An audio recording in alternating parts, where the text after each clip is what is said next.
My girlfriend convinced me into not taking a promotion, then cheated on me with the guy who got the promotion. I'm beyond embarrassed, ashamed, angry at myself and how I ended up in this situation. I'm a facility operator, which to most people is a custodian, but I have other duties as well. The guy she cheated on me, Ken, with is also a facility operator. Well, actually now he's a superintendent. I don't want to bring race into this, but I do think it played a part. For the record, I'm Indian, and my girlfriend, Jen, and Ken are both white Italian Canadians. Jen has been my first real long-term relationship. We've been together for 4 years. Jen's parents have never been overly warm towards me. They will small talk for a few minutes, and that's about it.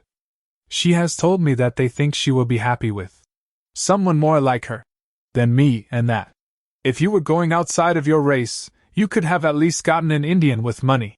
I was not Jen's first serious boyfriend. She had 2 before me. Both were tall white guys, so I was different from them. I make decent money, but living in Toronto is stupid expensive. I make about $55K base, and with any overtime I take I can get it around $80K. That does require at least 2 or so extra shifts a week to get to the $80K mark.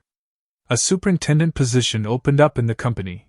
It would essentially be managing the facility side of things for a cluster of buildings. The salary for this position is $75K, which is technically less than what I could make, but it's also working less hours.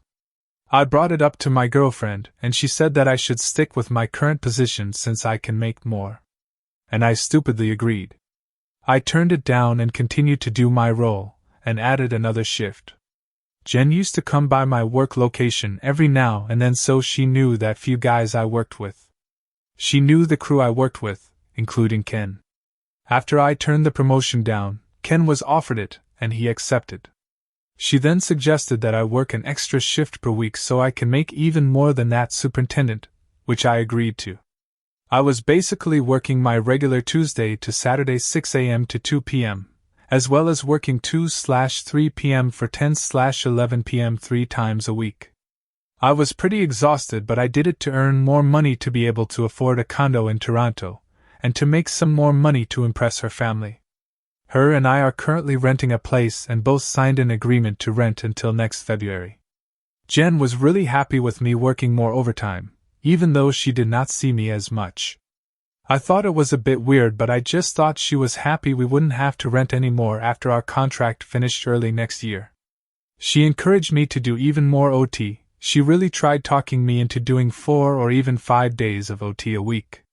And I'm really dumb enough, so I did it for a bit. I was really running myself ragged around 16 hours a day for 5 days a week. But the more I worked, the happier Jen seemed, so I kept it up as much as I could. I ended up going home sick one day, as I was just completely beat after working non-stop for a few weeks. I left my shift probably around 3 to 4 p.m. When I got home, Jen was in the shower since she had just gotten home from work. I thought I'd surprise her when she got out.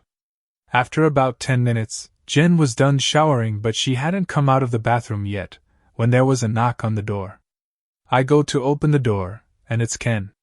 He's surprised to see me, and I'm sure as fuck surprised to see him. He tried to play it off as he thought he was going to someone else's place, and he must have mixed it up, but it was bullshit, of course. Jen must have heard something because she came running. She pretended that she didn't know him, but I could tell from the look on both their faces it was a lie. After they both saw that I wasn't buying it, she tried to blame me, because I was working too much and that I never had time for her. We had a huge shouting match over this. I gave up the promotion just for her to fuck the guy who did get it. Ken was a bit apologetic, but obviously it was not sincere since he'd been with her for quite a bit. I will admit I didn't really have much energy to be intimate, working that much. And it should have been a red flag that she was not in the mood ever lately. They admitted that this has been going on for about 3 months, just after he accepted the promotion, and also right before we renewed our renter's agreement. She also admitted that Ken was exactly her type, and that her parents would love a guy with the title of superintendent. I'm basically stuck renting this place with Jen for the next 10 months. We're broken up now, obviously, but I don't even know what my situation is at the moment, since neither of us want to leave our place and continue to pay rent there alone. I don't even know how to end this post, it's just so fucked up all around. There really was no good reason to not take the promotion, I only did because she talked me out of it. So that's 100% on my dumb ass.